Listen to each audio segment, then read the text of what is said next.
Всушност, почита на младите кон постарите е предуслов за среќно семејство. Ја вклучуваме колешката Сузана Апостолова од овој блок е заедно со нас. Таа ќе биде со нашиот колега Орце Гелевски. Ајде да го слушнеме и свекорот, да слушнеме како тој гледа на односот снаата и свекрвата. Да слушаме Суза, добро утро официјално.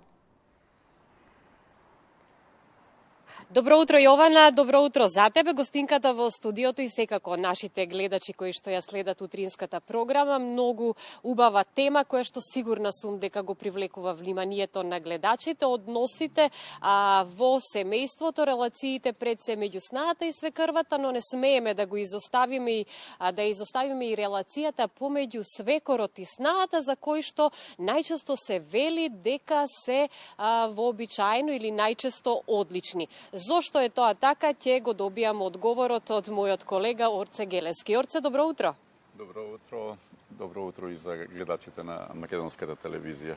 Многу честа тема за која што се вели дека секогаш има некои негативни провлекувања во односите помеѓу постарите и помладите во семејството, но има и убави, светли примери кои што покажуваат како младите и старите меѓусебно се почитуваат. Меѓутоа, ајде да одговориме на прашањето зошто се вели дека релацијата помеѓу сна и свекор се многу подобри за разлика од оној помеѓу сна и свекрва. Зошто свекорот е во таква поубава позиција? Да. Мора да кажам дека многу интересна тема за ова понеделничко утро.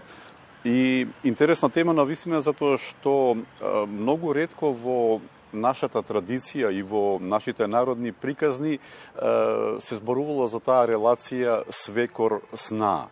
Обично, нели, тоа се тие односи меѓу свекрвата и снаата.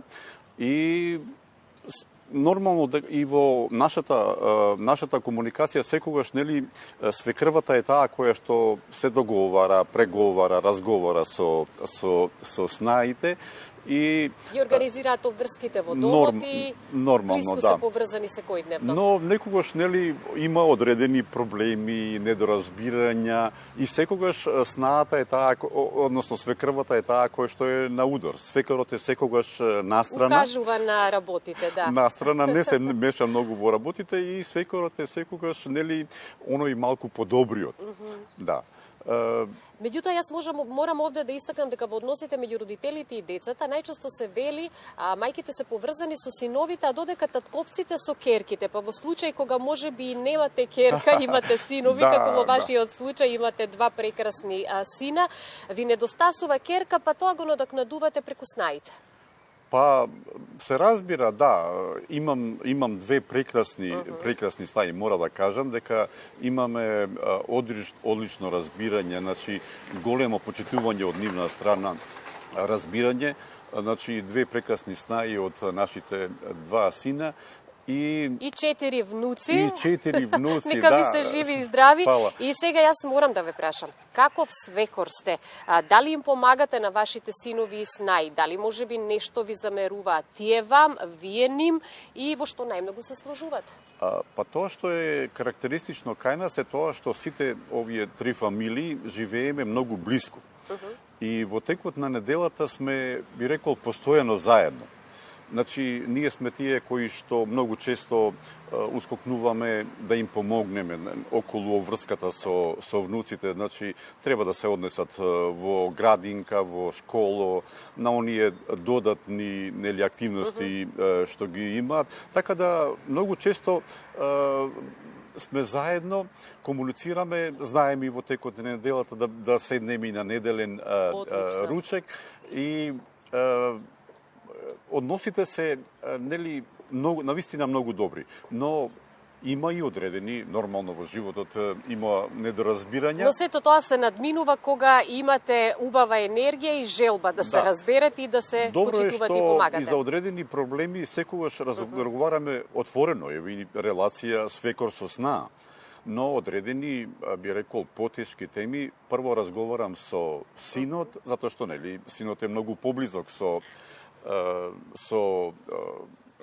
таткото со мајката, а потоа доколку синовите проценат дали е потребно да разговараат со снаите, тоа е нивна работа. Сушност во овој наш разговор утрово, во ова наше линковско вклучување потврдивме кои се придобивките доколку помладите и постарите членови на семејството меѓусобно се почитуваат и можат само да си помагаат и заедно да градат среќно семејство. Која ќе биде вашата порака за гледачите? Има доста убави придобивки. Најважно е како што реков да има почитување и мора да кажам дека неопходна е таа помош меѓу повозрастните и помладите. Ние повозрастните секако сме им од корист на помладите, но во денешно време нели треба да се почитуваат и одредени сугестии од помладите. Ви благодарам многу за гостувањето. Благодарам. Јована, мислам дека упативме убава порака. Почитувањето пред се помеѓу помладите и постарите во семејството ќе овозможат секако и среќно семејство. Така е, многу убава порака испраќаме. Се надевам дека денеска ќе бидеме слушнати. Благодарам Суза, благодарности до колегата Орце Гелевски. Продолжи